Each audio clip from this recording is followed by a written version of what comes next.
just so you know. There's Kathy, Yeah, and I believe Jane and Dwight have shown up. Oh, Jane's yeah. iPad is showing us the floor. Oh, well, that's the most interesting part of us.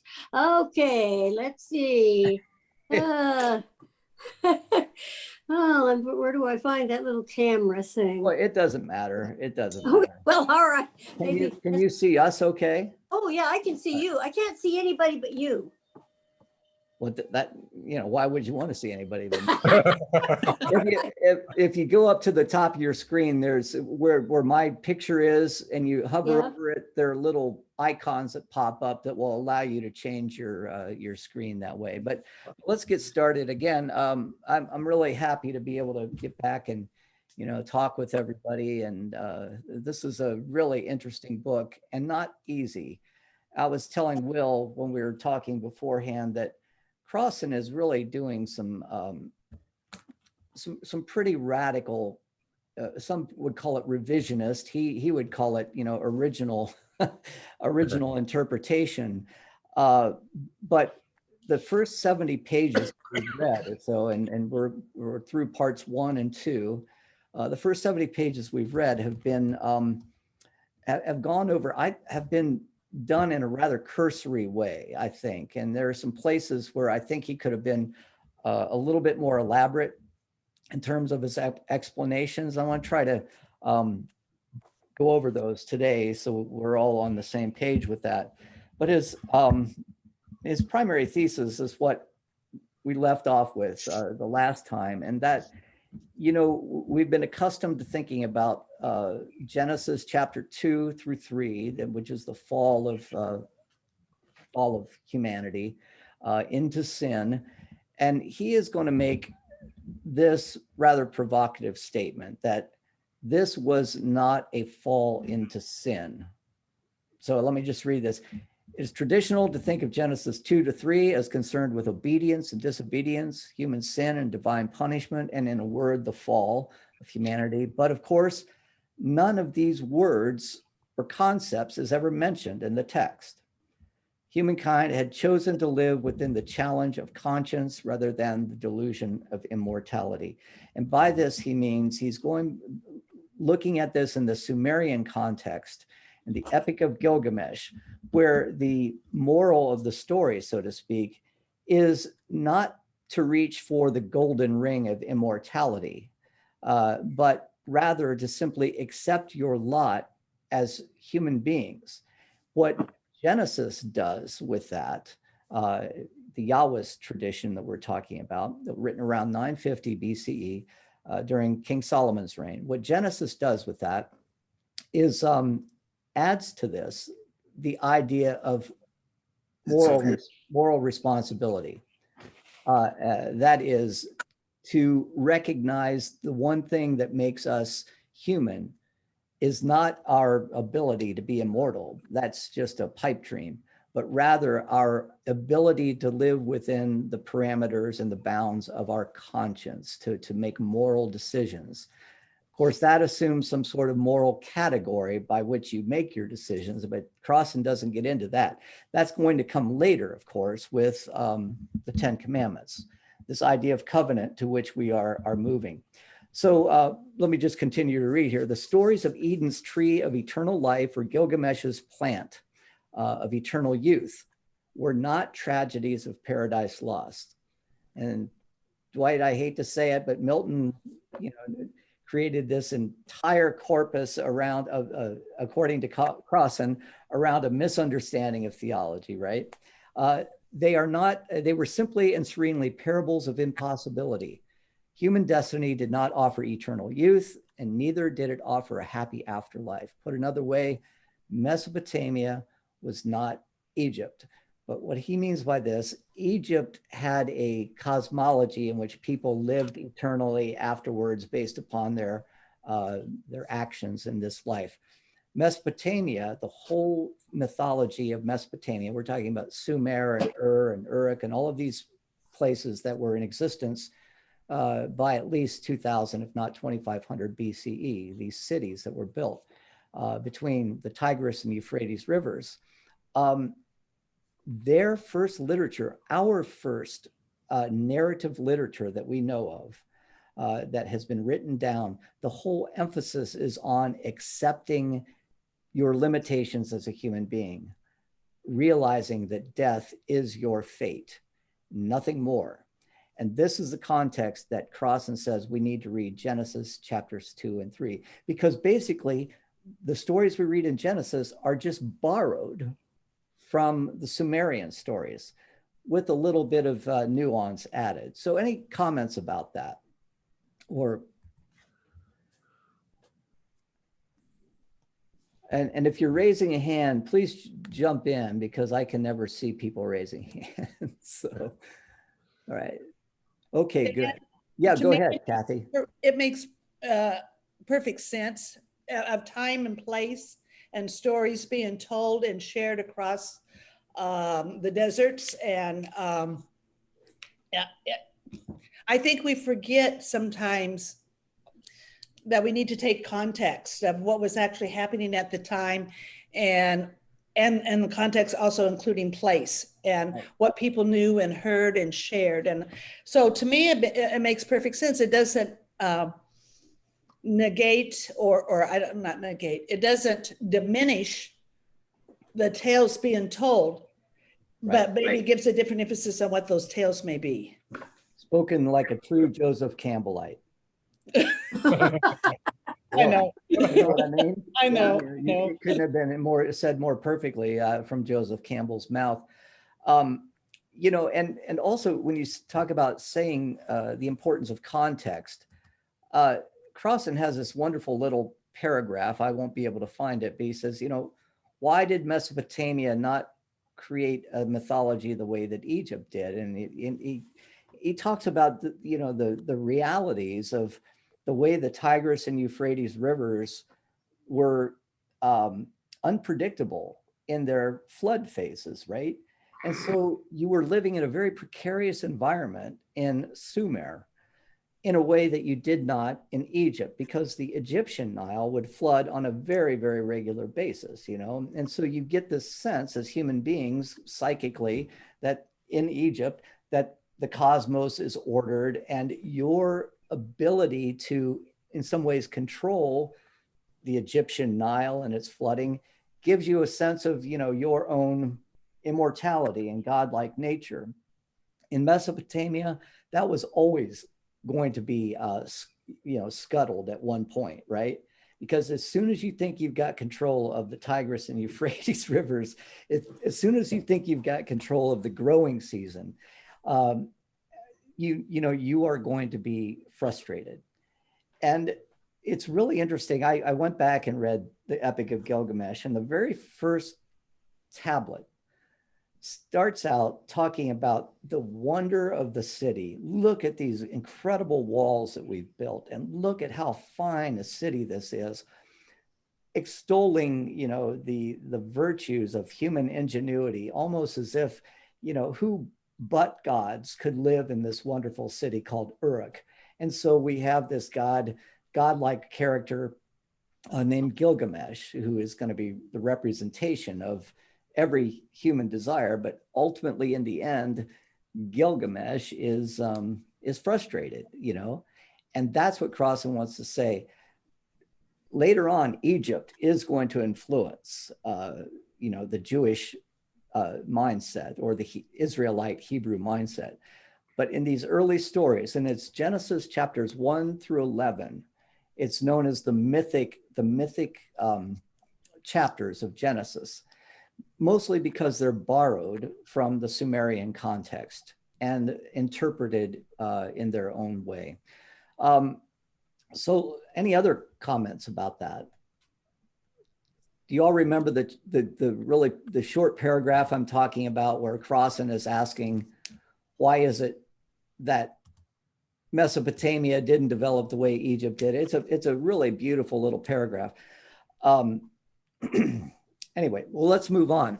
Speaking of the Sumerian matrix, another borrowed story follows right on the heels of the fall of humanity, if we want to continue to call it that, or the introduction of conscience into humanity, maybe we should start referring to it in that way, because that's what Crossan really wants to demonstrate here, that Adam and Eve eating from the tree of the knowledge of good and evil were really introduced into their moral responsibility as conscientious people with a conscience, you know. In other words, right and wrong have established themselves in some way. Now, who knows, in any kind of mythology, there's always some sort of historical referent, right? Where the history goes into story, and the story grows into legend, and the legend grows into myth. And that's what we're reading. So this goes back a long way into, you know, the first human experiences of consciousness.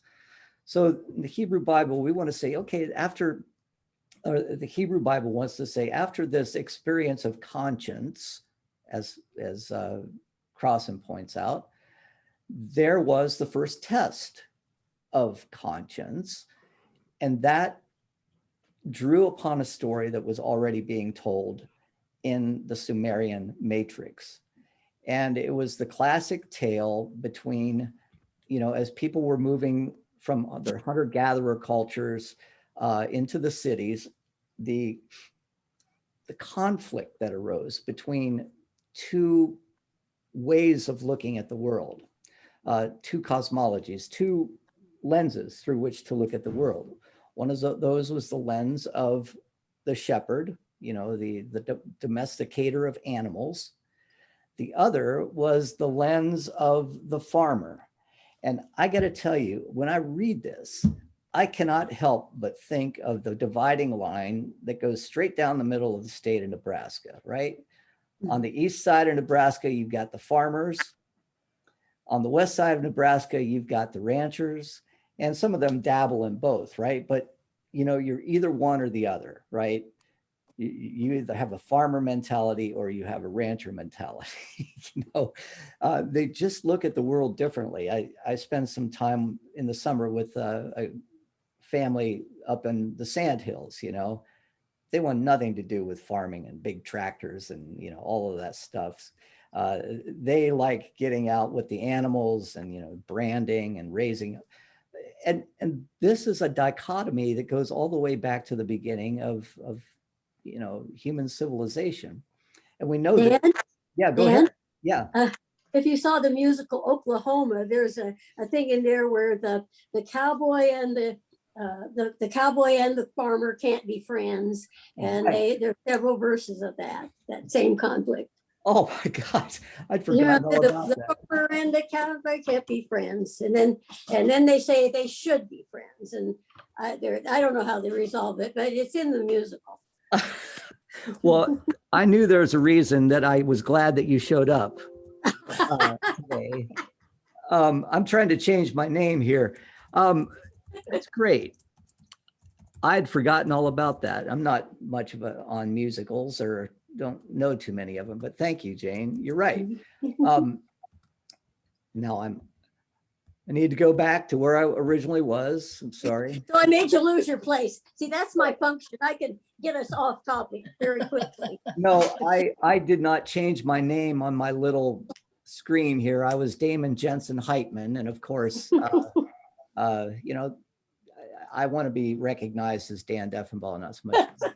So anyway, we know about this conflict in the Sumerian matrix because we have these stories, and the original story of Inanna and her husbands, who she's supposed to marry. I can't remember the original, the Sumerian god's name. There are many names, but Inanna, it came time for her to be married, and now I can't remember. She marries Demuzid, who is the shepherd, but she originally wants to marry the farmer, right? And it just sets up this conflict. You know, what does the farmer have to do with the shepherd? You know, we don't have anything to do with each other. And eventually, the conflict gets resolved by Inanna does marry Demuzid, and Kimdu is invited to the wedding, And there is a pact that is made that is going to say, from here on, we will, you will be my guest in my home, and we will try to live peacefully with each other. The Sumerian story gets transformed in the Genesis account, and we're still talking about the Yahwist tradition here. And I'll say a little more about the Yahwist tradition when we get to Noah. But the conflict comes up between now two brothers, Cain, who is a tiller of the earth, a farmer, and Abel, who is a shepherd. And you know how the story goes. God asks, well, they're both introduced thus, farmer and the shepherd, and God asks for a sacrifice. And Cain, the eldest brother, by the way, brings his sacrifice.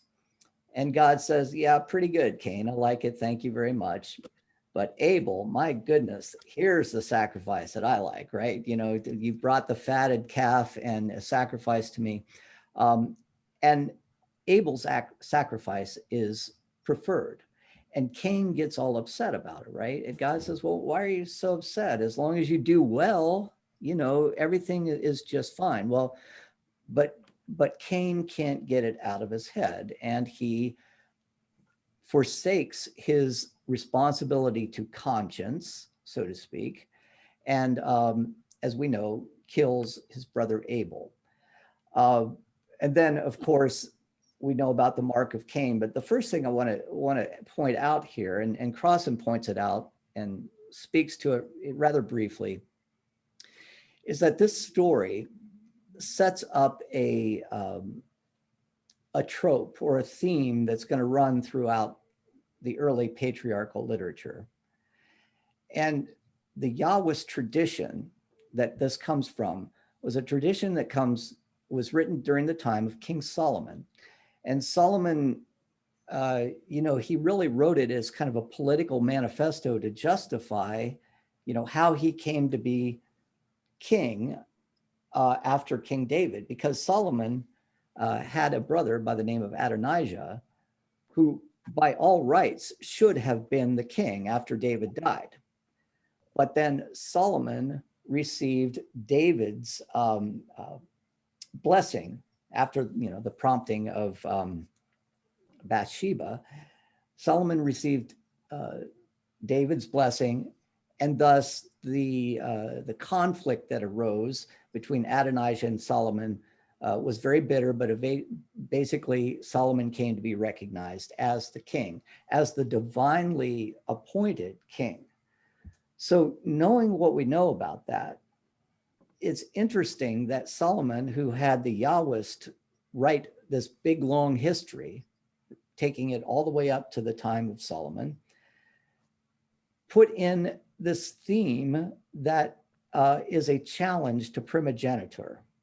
Primogeniture is the idea that, the eldest son would receive the father's blessing and would carry on the father's tradition and receive the father's property and all of those things.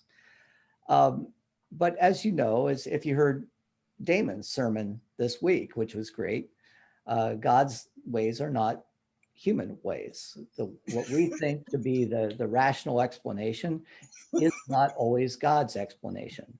So we see this challenge to primogeniture. Abel, the youngest son, his sacrifice is preferred to that of Cain. We can look at Isaac, the youngest son, and Ishmael, the oldest son. And of course, Isaac was blessed by Abraham. We can look at Jacob, the youngest son, and Esau, the eldest son. Jacob was blessed by Isaac. This is the trope, the theme that runs throughout the Hebrew Bible. But I wanted to point out that it serves a theological purpose, but when it was written, it served a political purpose as well, because Solomon could appeal to this and say, look, God's ways are not human ways. Yeah, my brother Adonijah is the oldest, but it's not always the oldest that gets God's blessing. I hope that wasn't too complex, but it really shows the way that scripture in its writing was sometimes used in manipulative ways as well. So any comments or questions about that or clarifications? I hope you're with me, because it's not always the easiest thing to explain. But anyway, just jump right in. Dan, of course, now today, people wouldn't use scripture for political purposes. No, I mean, this is old fashioned, really old fashioned stuff. I mean, so, try no, to. I'm thinking about the present, well, it's too political, but our former president always received the blessing of the religious part of the religious community. Yeah. So it's the politicization of the myth. Yeah, you're right. Exactly. Religion and, well, of course, at this time, religion and politics are one and the same thing. This idea that we separate the two is relatively recent in our history. But what Crossan wants to do with this, you know how the story goes after this. God, this is so rich. We could spend a lot of time on this, but God comes to Cain and says, "Hey, where's your brother?"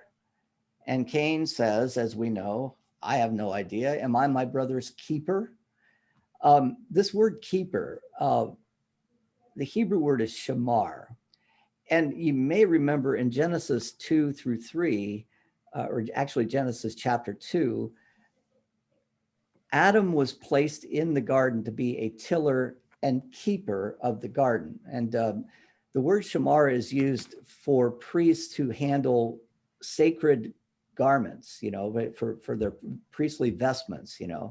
There is a type of just extreme care that has to be taken in order to preserve these sacred vestments. Well, in the same manner, Adam was meant to be a keeper of the soil, the keeper of the garden, to till it and to keep it as if it is a sacred vestment. And now this word comes up again. Okay, so in other words, we've established a moral responsibility, right? Now this word comes up again, shamar. Am I my brother's keeper? And it's almost an incredulous response that God has, like, well, yeah, because you were created in the image of God. And of course, you should be the keeper, not just of the soil, but of your brother, But God's response is, "Cain, what have you done? Your brother's blood cries out from the earth." Almost as if, this sacred bond, not just between human beings, but also between humans and the earth, has somehow been completely sullied.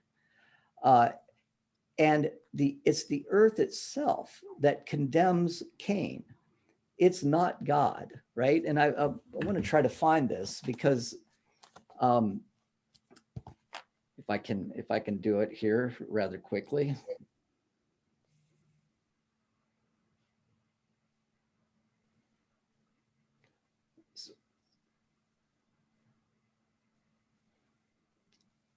Okay, why are you incensed? Why is your face fallen? For whether you offer well or whether you do not, at the tent flap, sin crouches. Now, he's using a translation by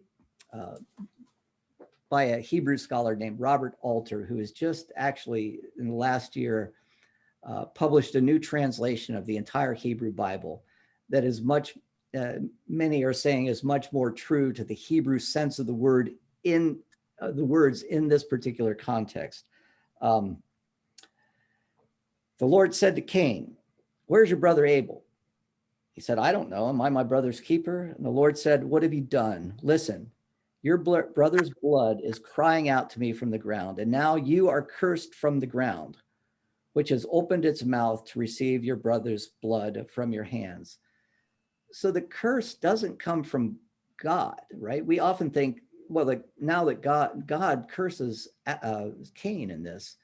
No, there's a separation a break in the conscience, right? A break in the moral responsibility that manifests itself in even the earth itself, out of which humans were created, recognizing the transgression of Cain. Now, when you till the ground, it will no longer yield to you its strength, and you will be a fugitive and a wanderer on the earth. I don't know how many times we have heard this and heard in our theological filter, well, now God has condemned Cain, but God does not curse Cain here. God recognizes a separation that naturally ensues. But what he does say is that, you have the ability to rule over sin. That's how you were created. That we've just learned that in the previous story. But unfortunately, sin rules over Cain. And as a result, separation ensues. And so here's how Crossan interprets this. The ground, Adamah in Hebrew, it's where we get our word Adam from. Literally, Adam means earth boy. Adam, the ground, Adamah in Hebrew, has condemned farmer Cain because he has sullied it with fratricidal blood. It is extremely significant that God does not act to punish Cain. God is, as it were, ostracized by the ground. Cain is, as it were, ostracized by the ground itself, exiled from the gains of the Neolithic Revolution. Notice that human consequences are not misinterpreted as divine punishments. And we've done this. God curses Cain, right? That's what we've been always thought. He gives him the mark on his forehead. And that's how Cain interprets it too. Look what you've done, God. You've driven me away, and wherever I go, they're going to want to kill me. And God says, oh, no, wherever you go, if someone tries to kill you, there will be a sevenfold vengeance that rests upon that person's head. Now, does that mean that God is going to curse that person who kills Cain or whomever sevenfold? Is God the avenger here? And Crossan wants to say, that's not what the text says. It just says that there will be a sevenfold vengeance. So where does that vengeance come from? And this is the really unique transition. This is a unique interpretation that Crossan is making. That you notice that Cain builds a city, and the city is going to represent what we have already called the normalcy of civilization.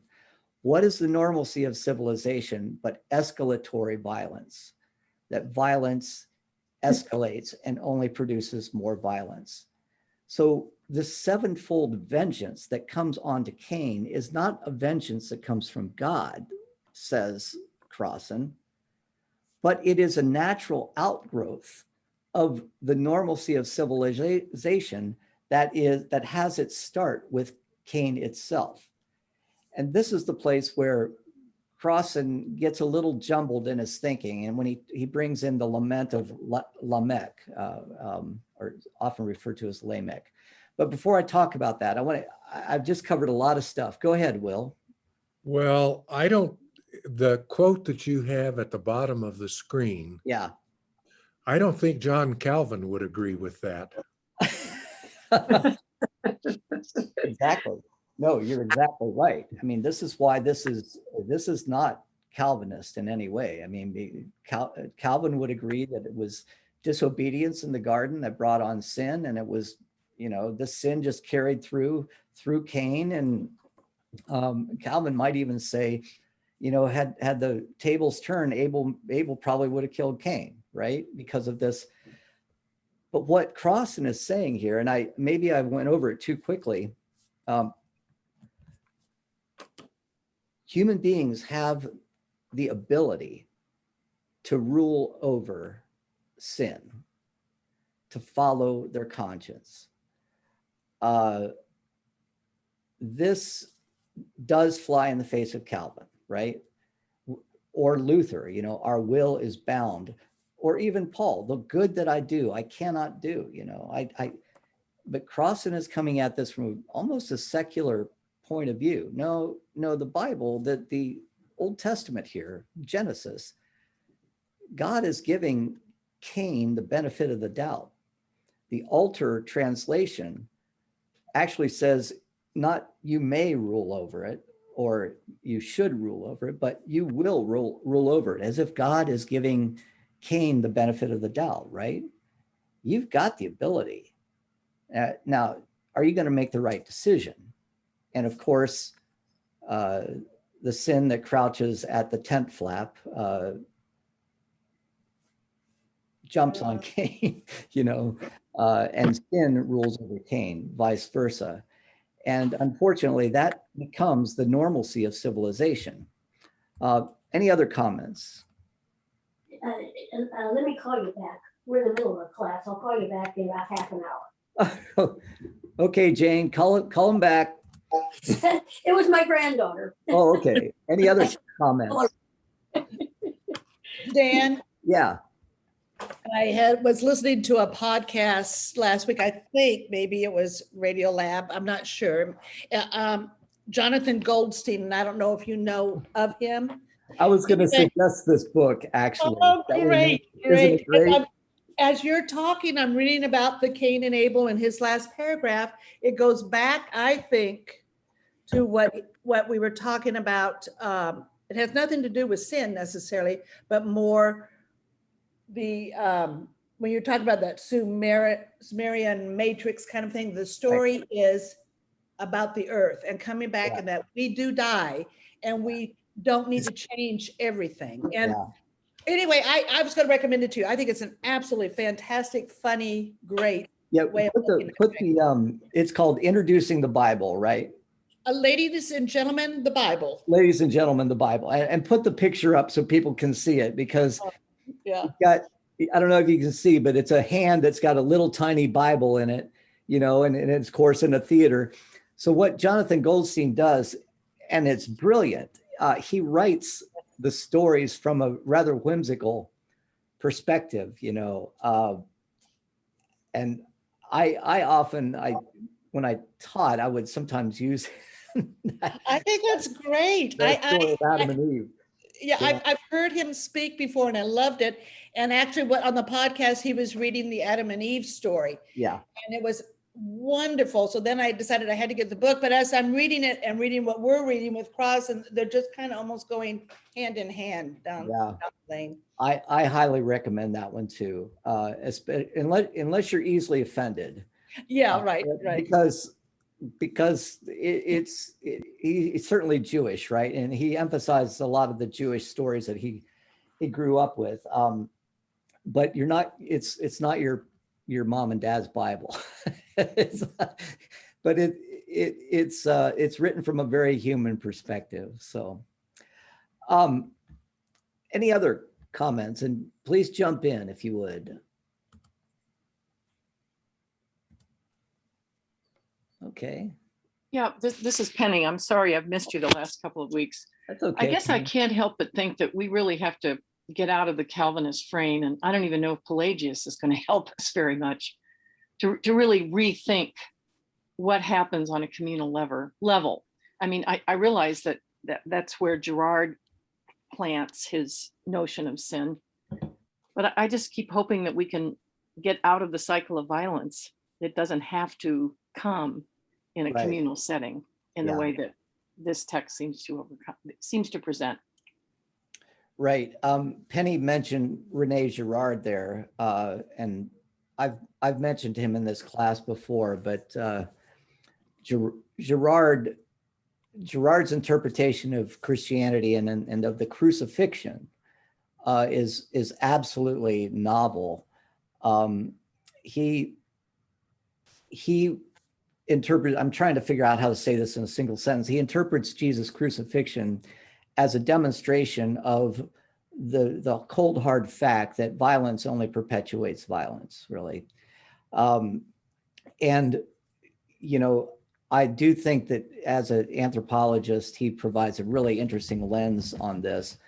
But, you know, we can read this Cain and Abel story and what Crossan is trying to do. And I don't know if Crossan really refers to Girard at all, but he's trying to do a kind of Girardian retelling of the story and putting the emphasis on human beings and their ability to stop the cycle. And I think this is where I have to say, this is where the Eastern religions have done such a good job, at least philosophically.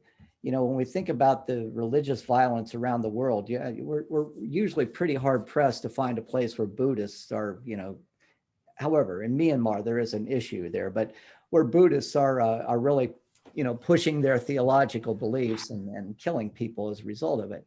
But it really comes down to ego, doesn't it? You know, that it was Cain's ego here that was threatened. You know, it was his whole. There's another cultural anthropologist by the name of Ernest Becker. I think I've mentioned his name. He wrote a book called The Denial of Death. Probably the most monumentally transformative book that I've ever read in my life. And I read it as a senior in college and it just blew my mind, you know. But basically, you know, all of civilization, says Becker, and I'm oversimplifying, is a grand scheme to deny that we are going to die, you know. And we have this, what he calls a causa sui project, to become your own self-cause, your own God, so to speak. And I think in many ways, this is what Crossan is saying that is happening in this text, you know. Look, sin is crouching at the door, but you will overcome it if you so choose. He doesn't give the means by which you will overcome it, but one of those means is, you know, you've got to make a decision. And I think ultimately, you know, what the Eastern religions would tell us, particularly Buddhism, is that the decision is you got to get your ego out of it. You know, the Stoics would have said this as well. The Stoic philosophers, get your ego out of it. You know, look at this community that's been created. Adam was created out of the ground. There's this interdependence between human beings and God, and human beings and each other, and human beings and the earth. Cain breaks that interdependence, and the earth itself condemns him for it. He is ostracized, not by God. God is just kind of watching from above here. But one of the results of this continuing idea of ego is this natural tendency, and this is where Crossan, there's a little tradition that gets spliced into this text, and it's called the Lament of Lamech, or Lamech as he's often referred to. And he's, I won't be able to find it. Well, let me see if I can. I think it's on page.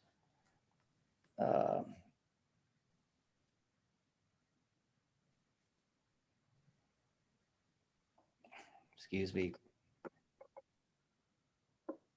I won't be able to find it here, but I think it was around page 62 or 63.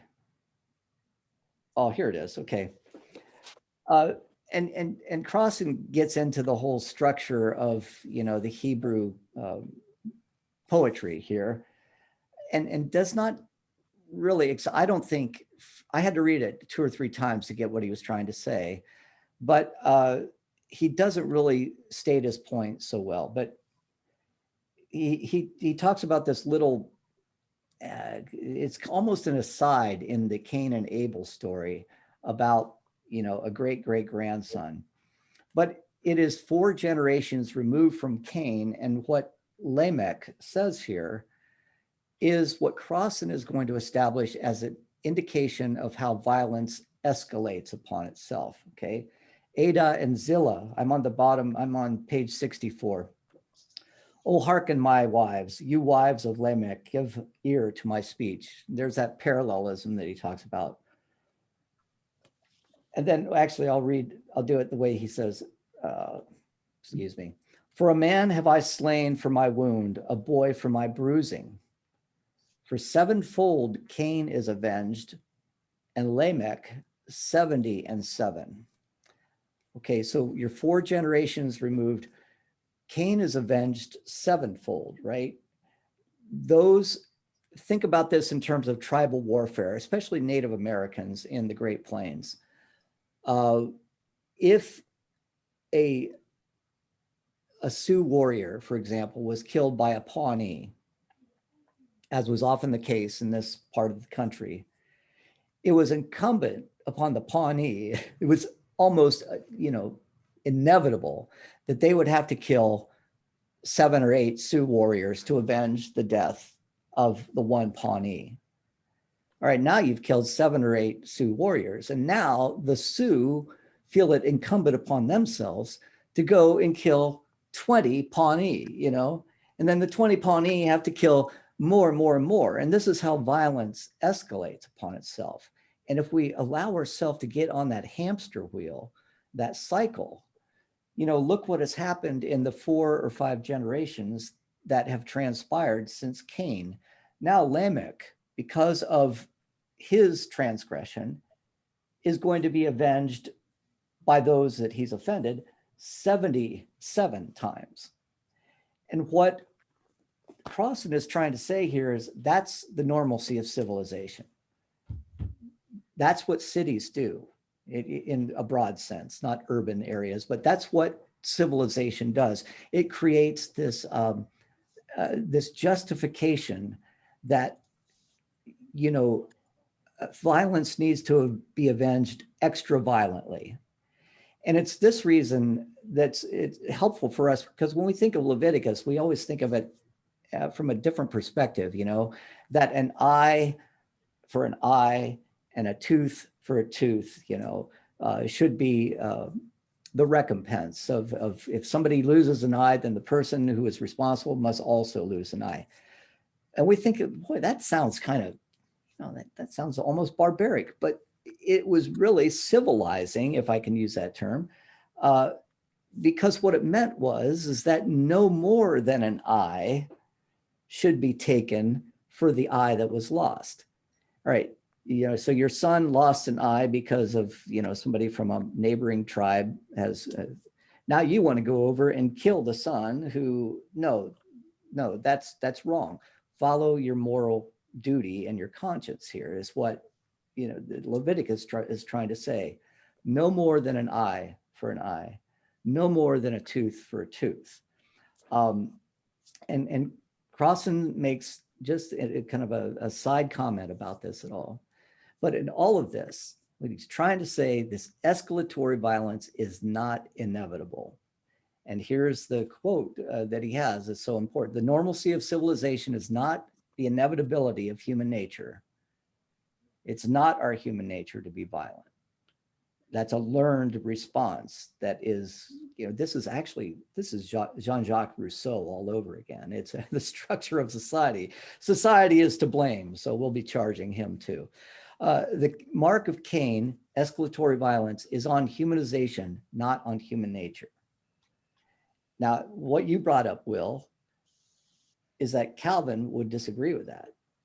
And that's where violence, according to Crossan and Girard, is going to continue to perpetuate itself, Dan, maybe I'm going along with a theologian who's a Girardian, and that would be Mark Heim, who used to be at Andover Newton. I don't know where he is now, since, as you know, the seminary has dissolved.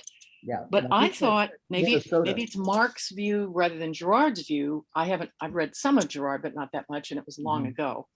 I thought that the resurrection was meant to be a statement that this does not need to continue, that the cycle of imitative violence is what he called it, mimetic violence, right, which is a societal pattern, is checked by God's resurrection of Jesus. So yes, the scapegoating was kind of inevitable, and that is the pattern in civilization, I guess you'd say, but the resurrection was a strong no.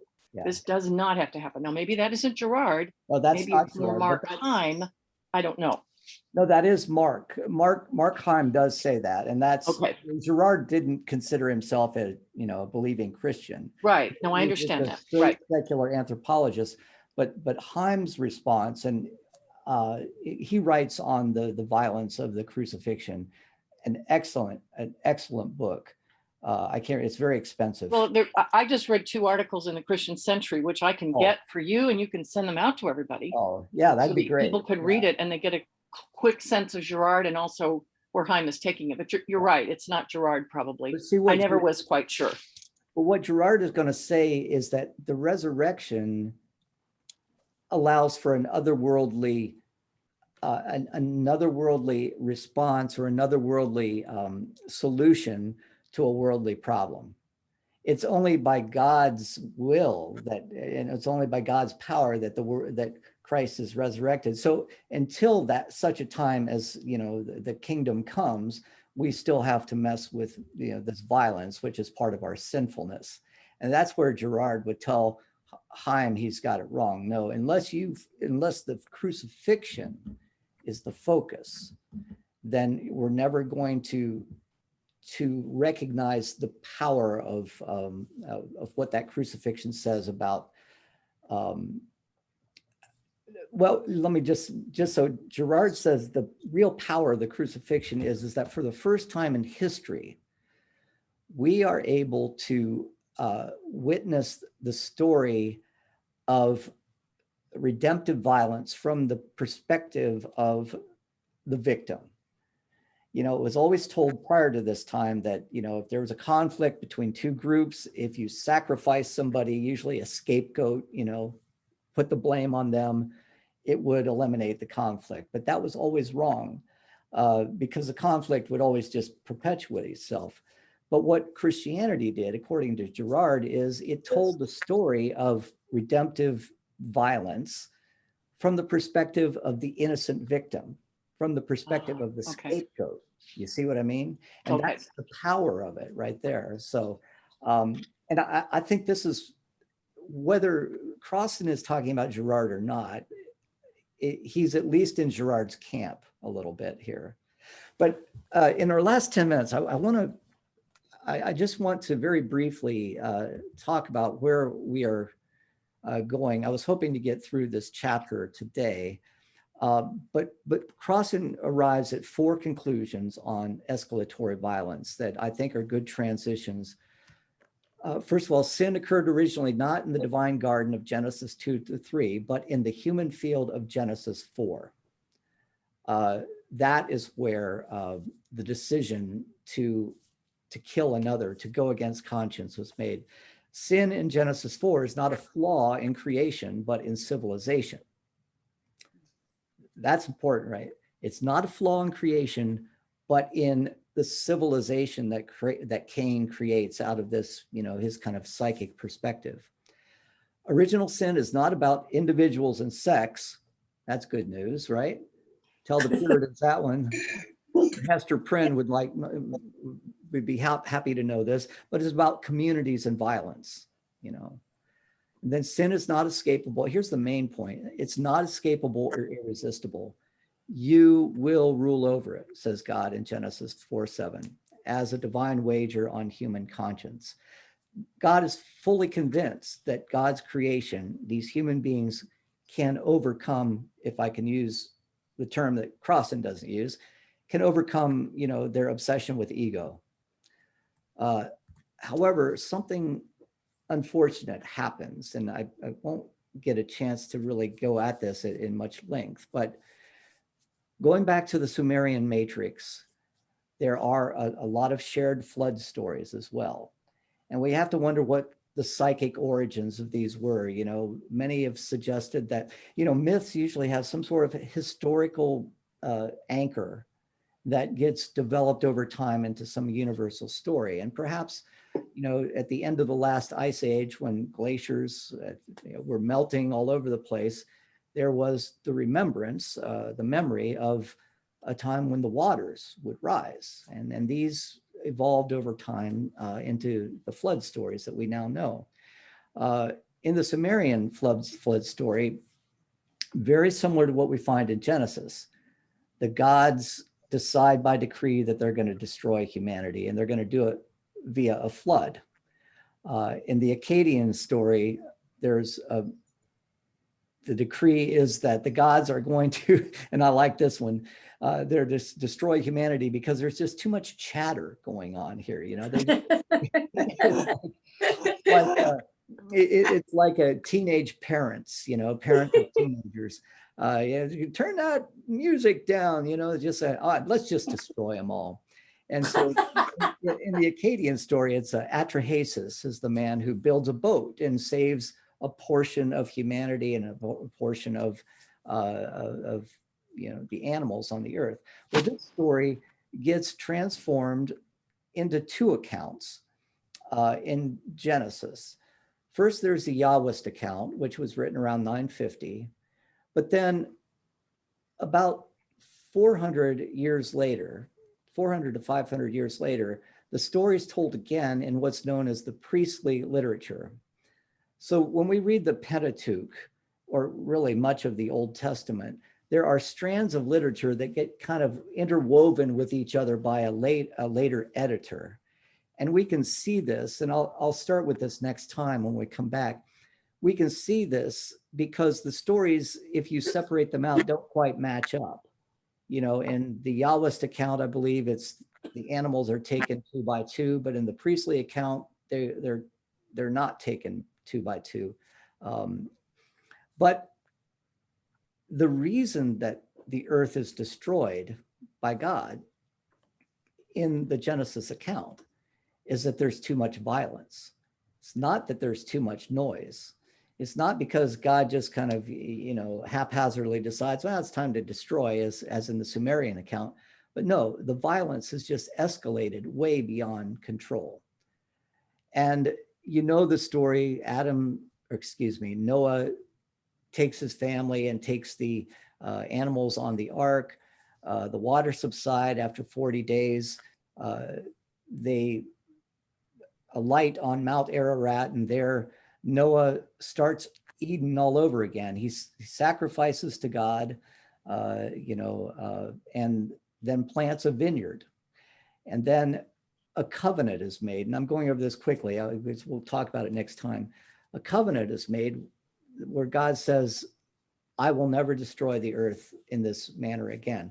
But this is not a repentant God. God doesn't repent of this. This is what Crossan says. But instead, this covenant simply assumes that God is not going to destroy the earth again. But what Crossan wants to say is that in Genesis 2 through 3, God is kind of removed from the violence. God is not a violent God. But by the time we get to Genesis 6 through 9, God has taken on the violence of escalatory violence. God has become, somehow implicated in it all. So this is the transition point that I think is so helpful. And this is where covenant is going to be very important. And this is the transition that Crossan makes. The message of Genesis 2 through 3 is not about God's retributive justice. Now that's the Adam and Eve story and universal punishment for the whole human race, but about humanity abandoning the delusion of immortality and accepting instead the responsibility of conscience. We've established that. Again, and even more obviously, Genesis 4, Cain and Abel, is not about God punishing Cain, but about the desecrated ground rejecting Cain, and about escalatory violence as civilization's drug of choice. But all of that changes in Genesis 6 through 9. We have found, before we reach a dozen chapters into our Christian Bible, a God whose retributive justice seems far more about general retribution than about specific justice. God now is carrying a big stick called the flood. How are we as Christians to read a story that almost immediately presents us with a God who is far worse than our worst evil, rather than far better than our best goodness? How can we reconcile this? I mean, it's a wonderful statement here, right? Think about the evil that it took for people to fly, planes into the World Trade Centers and kill how many thousands of people. We called that evil right out, and it wasn't long before that word was bandied about, right? But now, what do we call a God who destroys the entire world because violence is so great, right? Somehow we're able to justify that. And Crossan is saying this doesn't make sense, right? Why has this God all of a sudden become retributive in his approach to the world? And Well, go ahead, Peggy. Yeah, I'm sorry. Yeah. I live in the world of climate change, as you know, reading what's happening, what scientists are coming up with. I live in that world all the time. And I think he's ignoring what John Hick would call natural evil. And it's going to be tricky because it's not at all clear how the biblical narrative can help us with that. And I'm not saying we're going to get to a point of saying God has brought this on, but there's quite a bit of, I'd say, violence and destruction that comes about and will come about with the warming climate. This has happened historically when we've been moving into hothouse climates. I'm reviewing some of the material about what was going on 3 million years before the present, which is before the Ice Age, which started about 255 years before the present. So it's not unusual. I don't think we're going to want to attribute all the violence to God, but the new weather events are going to be violent. I mean, what just happened to the Pacific Northwest? Yeah. This was not a linear response to the normal factors that create a heat wave. This was way out of linear realm. And scientists are realizing, okay, we're not even up to 1.5 degrees Celsius. And look what just happened. So now I don't know. Somehow I think a new theology that deals with, I don't know what to call it, evil, for lack of a better word, some of which will involve natural evil, is going to have to wrestle with how do we talk about that. And this sadly isn't going to help us with that, it seems to me. Probably not. So no, I mean, that's okay. At least we won't do the usual blaming that we've done.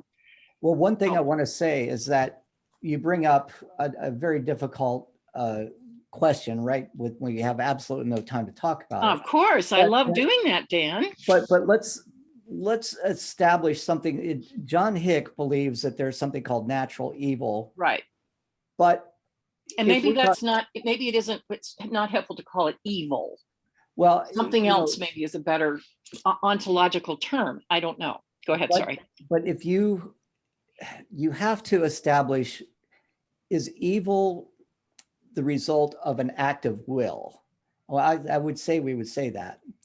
Yes, Cain made a choice to kill his brother, but what act of will is nature following? Does nature have a conscience and a will? And if not, no, but if it is really our pollution of the earth, that is, I don't know how we can just totally separate that out all the time. Well, but climate scientists talk about anthropogenic caused warming. So they're always busy blaming us for what we're seeing right now. That's not natural evil. That's human evil. Right. I disagree with John Hick. In fact, we need to go. But I disagree with John Hick. I don't think there's natural evil. Okay. Because you have to attribute that unless you, this is. We'll talk about it another time. Yeah. But I can't help but be disappointed, as brilliant as I think Crossan is. But he wrote this a while back, so we weren't thinking like that yet.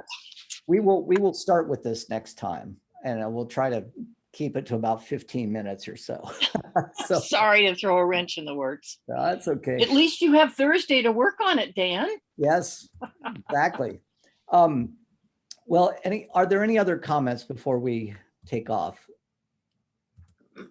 I might mention Lord Byron's version of Cain, who suggests God is a bloody-minded person because he loves the guy who kills the sheep and doesn't like vegetarians. Yeah. Well, I mean, that's the other thing that we have to reconcile as well. And you bring up an incredibly complex point. as well, because if we read the prophets, throughout the prophetic literature, they are saying things like, hey, God doesn't want your blood sacrifices. He wants justice. He wants, he wants reconciliation among all people. I despise your solemn festivals, says God, but we come back to Cain and Abel, and God prefers the blood sacrifice. There's obviously some changes that are happening over the history in this reading. But folks, I'm sorry that we are in such a limited time frame here, but I'm going to let you all go. When we come back, we are the beginning of part 3, which is entitled Covenant. So if you want to read 30 pages into that, it's going to help answer some of these questions. Actually, the question that's posed right here, Crossan is going to answer it with the treatment of the theological idea of covenant. But he does raise an interesting question. Why did God not create a covenant with the earth right from the start? Why did it happen after the flood? So I'm going to stop the sharing, and we will be on our way. And to those of you who are here that I didn't say hello to, Constance and Anne and Peggy, I guess, it's good to see you all. I'll see you next Wednesday. All right. Thanks, Dan. All right. Bye. Bye-bye. Bye.